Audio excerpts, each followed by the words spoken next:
été capable de restaurer la souveraineté, ni militaire, ni sécuritaire, ni administrative de votre pays. C'est aussi une réalité. Il ne faut pas chercher des coupables à l'extérieur de cette affaire. Et donc, on en est dans cette situation qui a conduit à des drames absolus, à cette deuxième guerre, à des millions de morts, qu'on ne doit pas oublier, à la nécessité aussi, ce qui est une responsabilité qui doit se faire ici, c'est pas la France ou d'autres de le faire, de mettre en place une vraie justice, une justice transitionnelle, qui est la clé pour que celles et ceux qui parfois ont tué soient jugés. Et parfois, ils évoluent encore, ils sont là, ils sont encore avec des responsabilités. Comment voulez-vous qu'il y ait une paix durable et de la confiance dans un pays quand la justice n'est pas passée? Ne demandez pas, n'accusez pas la France pour quelque chose qui dépend de vous, là. C'est une réalité aussi. Une journaliste française pose une question, ça n'est pas le gouvernement de la France. Et c'est bien comme ça. Mais il ne faut pas tout confondre. Non, parce que, non, mais c'est pas une position de la France. Je faisais allusion. Parce qu'il n'y a pas de. Je faisais allusion au propos de Le Drian. Lui, il est officiel français. Oui, mais le compromis à l'africaine, c'est Le Drian, c'est pas la journaliste. C'est exact, mais ce compromis. Mais cette formule, Président, on sait d'où elle est sortie et on sait le contexte électoral. Non, mais on sait le contexte électoral. Et il n'y avait pas de caractère de mépris dans la formule de Jean-Yves Le Drian. À Nairobi, d'ailleurs, grâce à toi, on a pu l'expliquer avec. Et la France a beaucoup œuvré, vous le savez ô combien, pour qu'il y ait alors une alternance, qui n'aurait pas été à ce moment-là un mécanisme spontané. Je ferme cette parenthèse, mais je voulais faire cette précision. Pardon. Merci, très bel échange. Alors, je pense qu'on va peut-être... Nous voyons la situation aujourd'hui, condamnant toute forme de pillage, de balkanisation, de menace de la souveraineté de votre pays. Je suis prêt à ouvrir tous les dossiers de l'histoire. Je l'ai fait avec le Rwanda. Si c'est le souhait du président Tshisekedi, je suis totalement favorable à ce qu'il y ait une commission d'historiens qui puisse assigner les responsabilités aux uns et aux autres. Vous avez rappelé une page sombre de l'histoire de la région. La France a assumé d'ouvrir tous ses livres et de la faire écrire par des historiens de manière totalement indépendante. Je pense que vous avez fait un raccourci qui, lui, n'a rien d'historique ni de juste entre le rôle qu'a pu jouer la France et la situation dramatique que j'évoquais, et la guerre, la deuxième guerre, avec les millions de morts dans votre pays, dont je rappelais la gravité. Donc je récuse le raccourci que vous avez fait et la responsabilité qu'on pourrait assigner à la France, parce que je suis pour la vérité, mais toute la vérité, je ne suis pas pour prendre tous les fardeaux. J'essaie de prendre les miens, et c'est déjà bien. Donc, oui, pour une commission d'historiens, pour faire ce travail, s'il vous semble utile, s'il semble utile au président, et donner les faits. Ensuite, soyons clairs, quelle est la situation depuis 1994 ? Plusieurs pays de la sous-région, il n'y en a pas qu'un, plusieurs, sont rentrés dans votre pays, et plusieurs groupes rebelles y ont prospéré, captant d'ailleurs beaucoup de richesses minières économiques qui devraient revenir à votre peuple.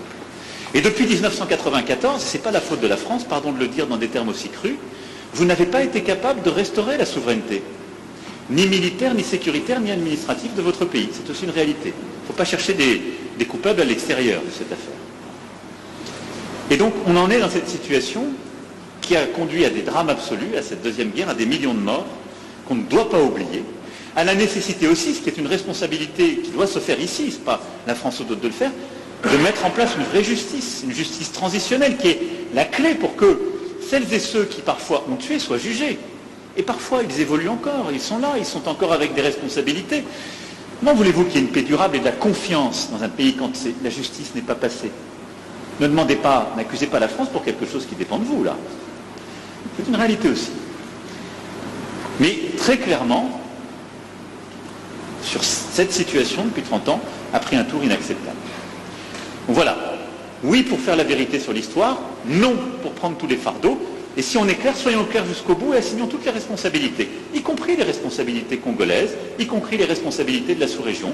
Bâtissez une armée solide, construisez la sécurité et le retour de l'État partout sur le territoire, faites passer la justice transitionnelle pour que vous n'ayez pas des coupables et des criminels de guerre encore en responsabilité ou sur le terrain, soyez intraitables avec tous les voisins de la région quand ils viennent vous piller et nous serons à vos côtés. Je ne peux pas être plus clair sur ce sujet. La clé dans la durée, on l'évoquait avec le président Tshisekedi. C'est très clairement d'avoir la capacité de tenir tout le territoire et un discours de vérité avec toute la sous-région, parce qu'on ne peut pas rester sur un modèle économique qui consiste à ce que des ressources soient prises ici pour permettre, en quelque sorte, la stabilité économique de voisinage. À ça s'ajoute un devoir aussi qui est de répondre à la menace terroriste, je l'évoquais tout à l'heure. Je voudrais apporter un commentaire au commentaire. Je m'explique. D'abord, je pense que c'est très bien parce qu'on lève beaucoup de malentendus à travers ce jeu de ping-pong. D'abord, je veux que vous sachiez que quand il y a des problèmes électoraux aux États-Unis d'Amérique ou en France, la presse française en parle. Elle les dénonce, elle l'explique, elle s'en saisit et elle en parle de manière aussi intraitable qu'elle le fait quand elle parle de vous. Donc il n'y a pas de double standard. Ce qui serait inquiétant, c'est si la presse française n'en parlait pas pour vous, mais elle en parle aussi pour nous. Elle ne parle pas de compromis. Non, mais elle parle de tout, elle parle de malversation quand il y en a. Elle parle beaucoup plus, elle va beaucoup plus loin, il n'y a pas de sujet. Elle essaie de dire la vérité, c'est le travail d'une presse indépendante. Et donc, il ne faut pas être choqué que la presse, quand elle a écho, quand elle entend des oppositions qui disent qu'il y a des problèmes, vous pose la question.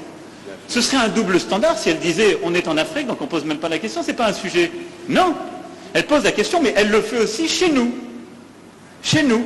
Et il se trouve que chez nous, quand il y a des malversations politiques, je ne voudrais pas que des malentendus s'installent, y compris quand on fait référence au président Chirac, il y a des procès qui sont faits. Et les gens sont condamnés, parce qu'il y a une justice indépendante. Donc il y a une presse indépendante et une justice indépendante. Ça crée une démocratie qui est parfois vibrante. Alors je ne dis pas que c'est... on se fait attaquer, mais c'est très bien. Ça permet des alternances démocratiques et ça permet de bâtir par cette maïotique une vérité. Ça, c'est la première chose. Ne croyez pas qu'il y ait un double standard, ça n'est pas vrai. Ne croyez pas que ce soit de l'irrespect, ça n'est pas vrai, parce que les journalistes français, européens ou américains posent les mêmes questions à leurs dirigeants chez eux. Le processus électoral est entamé. Nous avons tiré suffisamment la sonnette d'alarme pour dire que s'il y a risque de dérapage, ce n'est pas à cause des autorités du pays ni des responsables de la CENI, c'est simplement dû au fait que nous sommes un pays agressé par le Rwanda, l'agression à laquelle d'ailleurs a fait suite un déplacement massif de population, d'électeurs, qui pouvaient être en ce moment en train d'être enrôlés, mais qui malheureusement ne peuvent pas à cause du fait qu'ils sont loin de leur base. Et à cause de cela, nous risquons de prendre du retard dans l'enrôlement. Et s'il y a retard dans l'enrôlement, il y aura retard dans le vote de la loi sur la répartition des sièges, parce que c'est très important, c'est en juin qu'elle doit intervenir, pour que nous puissions ensuite aller sur un processus électoral crédible. Sans cela, jusqu'à ce stade, je ne sais pas comment nous allons nous y prendre. Est-ce qu'il faut stopper le processus d'enrôlement des électeurs en attendant que la paix revienne, avec le risque que cela impacte sur le respect du calendrier, ou faut-il continuer le processus en ne prenant pas en compte les populations nombreuses de déplacés de guerre? C'est ça qui peut poser problème. Et si demain, nous allons aux élections dans des conditions difficiles, vous parlerez de compromis à l'africaine, alors qu'aujourd'hui, ces mêmes Africains sont en train d'attirer votre attention sur cette ignoble et injuste agression due au fait du Rwanda, et demandons même des sanctions. Personne n'en parle. Voilà ce que je voulais apporter comme précision pour dire, ça aussi, ça doit changer dans la manière de coopérer avec la France et l'Europe. Regardez-nous autrement, en nous respectant, en nous considérant comme de vrais partenaires, et non pas toujours avec un regard paternaliste, avec l'idée de toujours savoir ce qu'il faut pour nous et non pas pour...